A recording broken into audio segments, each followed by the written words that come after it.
ماں باپ کو لگے گا اگر وہ فوت ہو چکے ہیں کہ ہمارے ہاں تو قرآن بھی مل جاتے ہیں نا جی، مدرسوں میں چلے جاؤ جی قرآن دے بھائی، لو جی 100 قرآن لے جاؤ، لو جی 50 قرآن لے جاؤ. اتنی حماقت ہے. مولوی صاحب ذرا چھوڑا نو گل دے جی ماں جی واسطے قرآن پڑھا ہونا ہے. چھوڑا دی ماں تو نہیں مری، میری ماں مری. ہمارے ایک رشتہ داروں کے نا وہ تھا ختم، والدہ فوت ہو گئی تھی تو میں بھی گیا ہوا تھا، تو بچے باہر بیٹھے سگریٹ پی رہے اور مدرسے کے بچے بلائے ہوئے تھے کمرے میں قرآن پڑھنے کے لیے. میں کہا چلو میں بھی، میرے نانکیں چوئی، میں کہا چلو میں بھی تھوڑا قرآن پڑھ لوں. میں جا کے قرآن کھول کے پڑھنا شروع کر دیا. تھوڑی دیر بعد مجھے محسوس ہوا کہ یہ بچے قرآن نہیں پڑھ رہے. میں نے جب دیکھا تو وہ نیچے ایک چھوٹا سا ریڈیو پڑا تھا، اس میں انڈیا پاکستان کا کرکٹ میچ ہو رہا تھا، اس کی کمنٹری چلتی اور وہ سارے وہ سن رہے تھے بیٹھ. اور جب ان میں سے کوئی آ جاتا تو شروع ہو جاتے ذالک الکتاب لا ریب فیہ ھدی للمتقین الذین یؤمنون بالغیب. جب وہ چلے جاتے کیڑا آؤٹ ہوئے، کتنے سکور ہوئے.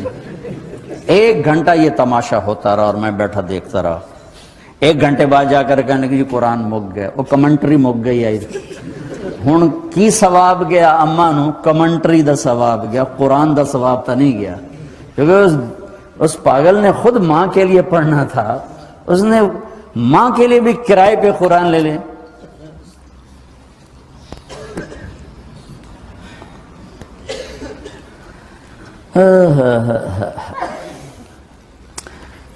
زندہ ہیں دعا لو، مر گئے ہیں ان کے لیے ان کی قبر پہ نہیں جا سکتے ہو. یہاں کی زندگی بہت تیز ہے، کبھی تو جایا کرو، کسی ویکنڈ پہ چلے جایا کرو، کسی اتوار پہ چلے جایا کرو، کسی ہفتے کو چلے جایا کرو، مہینے بعد 2 مہینے بعد، سال میں 1 دفعہ سے، کہ یہ ان کا حق ہے، ان کا حق ہے. اور ابن القیم رحمۃ اللہ علیہ نے ایک واقعہ لکھا ہے کہ عبداللہ بن مطرف رحمۃ اللہ علیہ نے خواب دیکھا کہ قبریں پھٹیں اور لوگ نکلے اور کوئی چیز ایسے اٹھا رہے ہیں، ایسے اٹھا رہے ہیں، ایسے اٹھا رہے ہیں. ایک آدمی نکلا اور جا کر ایک درخت سے ٹیک لگا کے بیٹھ گیا. یہ اس کے پاس جا کر کہتے ہیں بھئی آپ کون لوگ ہو؟ وہ کہتے ہیں ہم ایمان والے ہیں. کہ یہ کیا ہو رہا ہے؟ کہ جو رشتہ دار ثواب بھیجتے ہیں یہ وہ اکٹھا کر رہے ہیں. کہ تم کیوں نہیں اکٹھا کر رہے ہو؟ کہ میرا بیٹا حافظ قرآن ہے، 1 قرآن روزانہ ختم کر کے مجھے بھیج دیتا ہے، تو میں نے پرچون دی لوڑ نہیں رہ جاندی، میرا تھوک دا کام. کہ تیرا بیٹا کیا کرتا ہے؟ کہ اس کی مٹھائی کی دکان ہے بازار میں. آنکھ کھل گئی، صبح ہوئی تو پہنچ گئے، بازار کھلا، دیکھا تو ایک نوجوان بیٹھا ہوا اور مٹھائی بیچ رہا اور ہونٹ ہل رہے ہیں. پہلے اس کو نا چیک کرتے رہے، پھر اس کے پاس آئے، بیٹا تیرا نام کیا ہے؟ وہی نام تھا جو خواب میں سنا. یہ کیا پڑھ رہے ہو؟ کہ جو قرآن پڑھ رہا ہوں. کتنا پڑھتے ہو؟ 1 ختم روزانہ پڑھتے ہو. کیا کرتے ہو؟ کہ والد کو ایصال ثواب کرتا ہوں. کیا اتنی مشقت کیوں اٹھاتے ہو؟ کہ وہ میرے لیے بہت کچھ چھوڑ گیا، میں چاہتا ہوں میں بھی اس کے لیے کچھ حصہ بنتا رہوں. تو یہ والدین کے حقوق میں سے ہے کہ اگر وہ چلے گئے ہیں ان کے لیے ایصال ثواب کرو. ہمارے نا ایک فیملی تھی، 22 سال سے ان کے گھر میں مجرا بھی ہوتا تھا، جوا بھی ہوتا تھا. تو میں نے سلام دعا بڑھائی اور ایسا ایسا اللہ نے فضل فرمایا، سارے توبہ کر گئے. تو کہنے کہ ہمیں حج پہ لے چلو. میں حج پہ لے گیا، یہ 92 کی بات. تو میں منا میں سویا ہوا تھا تو میں نے ان کے باپ کو میں نے خواب میں دیکھا کہ میرے بیٹوں کو کہہ دیں کہ تمہاری نیکیاں مجھے پہنچنا شروع ہو. یہ میں نے دیکھا کہ میرے بچوں کو بتا دیں کہ تمہاری نیکی پیدا کیا ہے. یہ کتنا بڑا اہم سوال ہے. کس نے پیدا کیا ہے؟ کیوں آگے؟ کیوں مر جاتے ہیں؟ مر کے کہاں چلے جاتے ہیں؟ بھاگ دوڑ لگی ہوئی ہے کمائیوں کی، کماتے کماتے کماتے کماتے ایک دم سب چھوڑا اور جا کر قبر میں سو گئے. جیسے میتھمیٹک کا قاعدہ ہے کہ بڑے سے بڑے عدد کو زیرو سے ضرب دو تو وہ زیرو ہو جاتا ہے. 1 ملین انٹو زیرو زیرو، اور 1 بلین انٹو زیرو زیرو، اور 1 ٹریلین انٹو زیرو زیرو. تو بھائیو، جو کچھ آپ بناؤ گے یا میں بناؤں گا، جو کچھ آپ کماؤ گے یا میں کماؤں گا، جب یہ موت سے ضرب کھائے گا تو زیرو ہو جائے گا.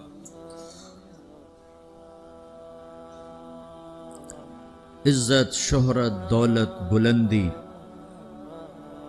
انٹو موت زیرو. گمنامی، فقر، ذلت، پستی موت سے ضرب زیرو. حکومت، وزارت، صدارت موت سے ضرب لگی زیرو. جھونپڑا، بیماری، غربت ضرب موت زیرو. میں مکہ میں تھا جب ملک فہد مرحوم فوت ہوئے. ملک فہد کی بڑی خدمت ہے مسجد نبوی اور حرم کے لیے. تو عصر کے بعد جنازہ تھا غائبانہ، تو وہاں اعلان ہوتا ہے الصلاۃ علی المیت. جب وہ جنازہ ہوتا ہے تو کہتے ہیں بھائی میت کی نماز کے لیے سب تیار ہو جاؤ. تو میرے ذہن میں تھا کہ آج ان کا بادشاہ مرا ہے، اس کو کیا کہیں گے. تو عصر کے بعد میں کان کھڑے کر کے بیٹھا ہوا تھا کہ اب یہ کیا اعلان ہوگا. ہر نماز کے بعد تو ہم اعلان سنتے ہیں الصلاۃ علی المیت، مردہ کی نماز پڑھو. بھائی آج ملک فہد کا جنازہ ہونے لگا ہے تو کچھ تو لمبے چوڑے ساتھ ملائیں گے آگے پیچھے. تو بڑی حسرت ہوئی جب کانوں میں یہ آواز سنی الصلاۃ علی المیت، میت کی نماز. مرتے ہی سارے ٹائٹل اڑ جاتے، وہ ملک ہو، وزیر ہو، مولانا ہو، پروفیسر ہو، ڈاکٹر ہو، انجینئر ہو، لائر ہو، وہ بزنس مین ہو، وہ سائنسدان ہو، لیکن جب موت کے ساتھ ضرب لگتی ہے تو زیرو ہو جاتا. اسی وقت سارے ٹائٹل زیرو ہو جاتے. اور گھر والے کہتے ہیں ڈیڈ باڈی اٹھاؤ، ڈیڈ باڈی اٹھاؤ. کوئی نہیں کہتا ابا کو اٹھاؤ، کوئی نہیں کہتا اماں کو اٹھاؤ، کوئی نہیں کہتا بھائی کو اٹھاؤ. میت اٹھاؤ بھائی، میت اٹھاؤ بھائی، ڈیڈ باڈی اٹھاؤ بھائی. ساری زندگی کی محنت اگر یوں ہی ختم ہونی ہے تو اس زندگی کا فائدہ کیا ہے؟ اس کمانے کا فائدہ کیا ہے؟ اس بنانے کا فائدہ کیا ہے؟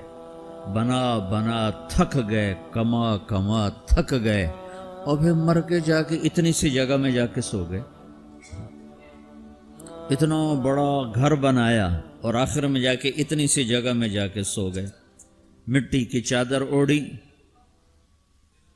اور مٹی میں مٹی ہو کر قبر کا نشان بھی ختم ہو گیا. سب سے بڑا دنیا کا فتح کرنے والا چنگیز خان گزرا ہے، اس کی قبر کا نشان آج تک معلوم نہیں کہاں ہے. تو اب یہ میں نے سوال اٹھایا ہے کہ ہمیں کس نے بنایا؟ حجاج بن یوسف کو عمر بن عبدالعزیز نے دیکھا جہنم میں آنتیں پھٹی ہوئی ہیں، پیٹ پھٹا ہوا، آنتیں نکلی ہوئی ہیں، اور ایسے گدھے کی طرح چکر کاٹ رہا ہے. تو پوچھا کیا حال ہے؟ کہا بس ایمان کی آس پہ پڑا ہوں کہ کبھی تو اللہ جنت میں ڈال دے گا. اگر ایمان پہ خاتمہ ہو جاتا ہے اور اعمال کا ذخیرہ نہیں ہے تو اللہ کا قانون ہے جہنم.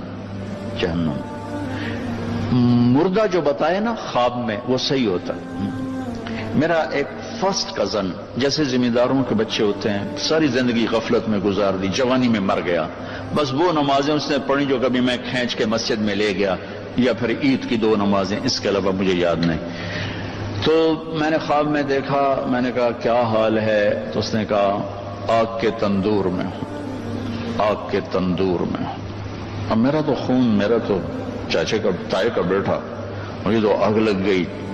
میں نے اس کے لیے پڑھنا شروع کیا، پھر حج کا انتظام کیا.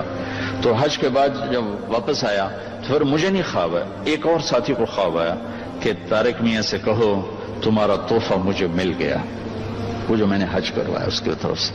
تو اللہ تعالیٰ کا فضل ہے کہ اس نے یہ بھی رکھا اس امت کے لیے کہ مرنے والوں کے لیے ایصال ثواب کرتے رہو تو ان کی بخشش کے سامان بن جاتے ہیں.